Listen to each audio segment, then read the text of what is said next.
Sekar maca pat pangkur laras pelog patet 6.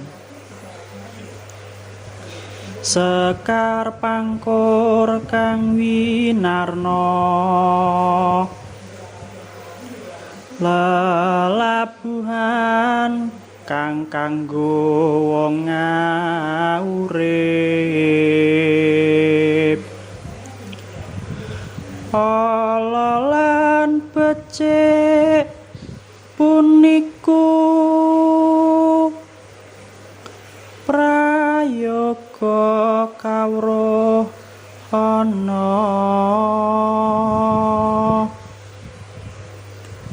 adat waton puniku dipun kadulu miwah ingkang tata krama den kaesti siang ratri